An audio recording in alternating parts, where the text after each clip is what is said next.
Hello guys, welcome back again sa ating YouTube channel no, The Action Man. Una sa lahat, may grab shoutout po sa lahat ng mga kakamping at sa mga hindi man mga kakamping. Kung interesado ka sa video ito, patapusin mo na hanggang dulo at huwag nyo nang kalimutan na i-like at i-share ang ating video para malaman naman ng iilan sa ating mga kababayan na nagtutulog-tulugan sa katotohanan. So muli naman nagbabalik ang nag-iisa nyong host na si The Action Man para magbigay ng komentaryo at reaction sa mga mainit ng issue ng bayan.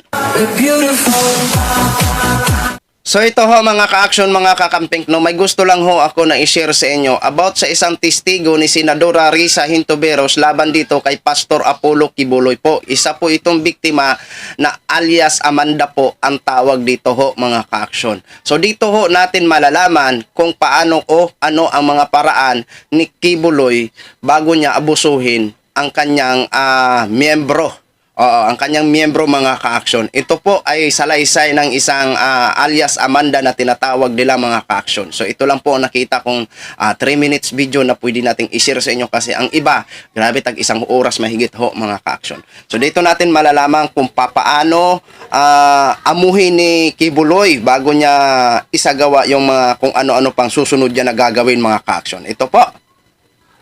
Arlene, ano yung mga naging testimonya ng mga dati umanong miyembro ng religious group? Ilang mga dati umanong miyembro ng religious group ni Apollo Kibuloy na Kingdom of Jesus Christ o KJC ang tumestigo sa umano'y pang-aabuso nito sa mga menor de edad sa pagdinigyan ng Senate Committee on Women, Children, Family Relations and Gender Equality. Dito naging emosyonal si alias Amanda na ikrunento ang kanyang pinagdaanan kay Kibuloy. Anya, 17 taong gulang lamang siya nang sinimulan umanong pagsamantalahan ng religious leader. Hindi anya nagawang questionin ang ginawa sa kanya dahil bahagi umano ng pagiging parte ng close and pastoral member ng grupo ang pagsakripisyo sa kanilang katawan. Paalala lamang po, masela ng ilang bahagi ng salaysay ni alias Amanda. Kinausap ako ni Miss Roy. Sabi niya, parte daw ng trabaho ng Ministry of the Pastorals na imasahe si Kibuloy. Sabi niya, special privilege daw ito dahil hindi naman daw lahat nahawakan at nakakalapit sa anak ng Diyos. Tinanggal din niya ang pajama pants at brief niya na nanginginig na ang katawan ko sa takot at nakatitig lang ako sa kisame. Pinipigilan ko na lang ang mga luha ko dahil sobra akong nagulat at walang magawa. Pagkatapos ay tuluyan na akong pinagsamantala ni Apollo Kibuloy. Ang masasabi ko lang, sobrang traumatic ng pinagdaanan ko sa loob ng KJC compound. Hanggang ngayon hindi pa rin ako nakaka-recover. Bukod dito, hanggang ngayon, hindi rin umano inilalabas ang kanyang transcript of records para sa kanyang pag-aaral. Nagpalabas din ng video ang komite ng mga testimonya ng ilang Ukrainian nationals na naging miyembro na sina alias Sofia at alias Nina. Dito, isinanalisay nila ang naranasang pananamantala mula kay Kibuloy. Ilang testigo rin na nagsalita kaugnay ng paggamit sa mga bata para manlimos at magtrabaho. Ayon kay Senate Deputy Minority Leader Risa Hontiveros na siyang chairperson ng komite, ebidensya ang mga pang-aabuso ni Kibuloy ng child at sexual abuse at human trafficking. At tila mukhang pareho anya ang modus ni Kibuloy kay Senior Aguila kung saan ginagamit ang relihiyon para manlinlang at abuso. Aga pinapasampi na ng komite si Kibuloy para dumalo na sa susunod na pagdinig. Nagpaabot ng 2 imbitasyon ang komite kay Kibuloy, ngunit hindi ito dumalo sa pagdinig at nagpadala ng kanyang abogado. Ayon sa Bureau of Immigration, nasa loob pa ng Pilipinas si Kibuloy.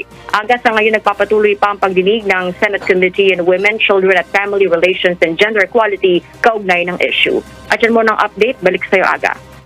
So yun na ho mga ka-action, mga kakamping, no? Napanood na po natin at napakinggan na po natin ang para-paraan ni Lolo nyo Kibuloy bago niya gawin ang kanyang gusto.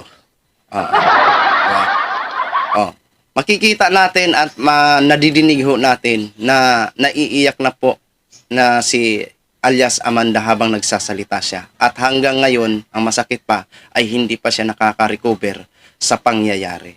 Siyempre, kung halimbawa totoo man ang sinabi niya na siya ay talagang tuluyan na pinansamantalahan, dangal niya po ang nasira. At hindi na po yan maibalik kahit anong gawin ni Pastor Apollo Kibuloy.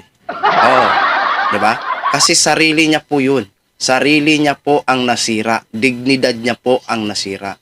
Yung dapat ipagmamalaki niya o ikakalandakan niya sa buong mundo.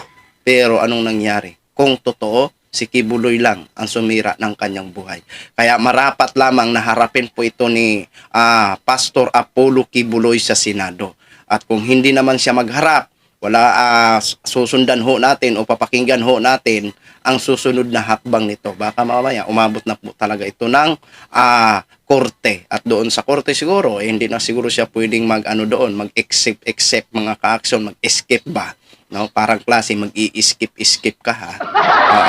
So, doon sa kanina sa may nailabas ho tayong video na sinir ko sa inyo, may tatlong miyembro din ng Kingdom na kung saan ipinagtanggol at pinuri si Pastor Apollo Kibuloy, no? Kaya kung ako sa inyo, Pastor, dalhin nyo yan yung mga sinasabi nyong testigo na nagtestimony laban sa mga testigo ni Senadora Risa Hintoberos doon sa Senado. Nang sa ganun doon ho, malaman ang totoo kung sino ang nagsisinungaling at mas maganda po siguro nito mga ka-action, mga kakampeng, daanin po sa lie detector test. O, doon natin malalaman kung sino nga ba ang nagsasabi ng katotohanan. So yan lang po muna ang latest update natin mga ka-action, mga kakampeng. Maraming salamat po sa ating mga viewers Luzon, Visayas at Mindanao all over the world. Ako po ang inyong lingkod si The Action Man. Good morning everyone. Beautiful.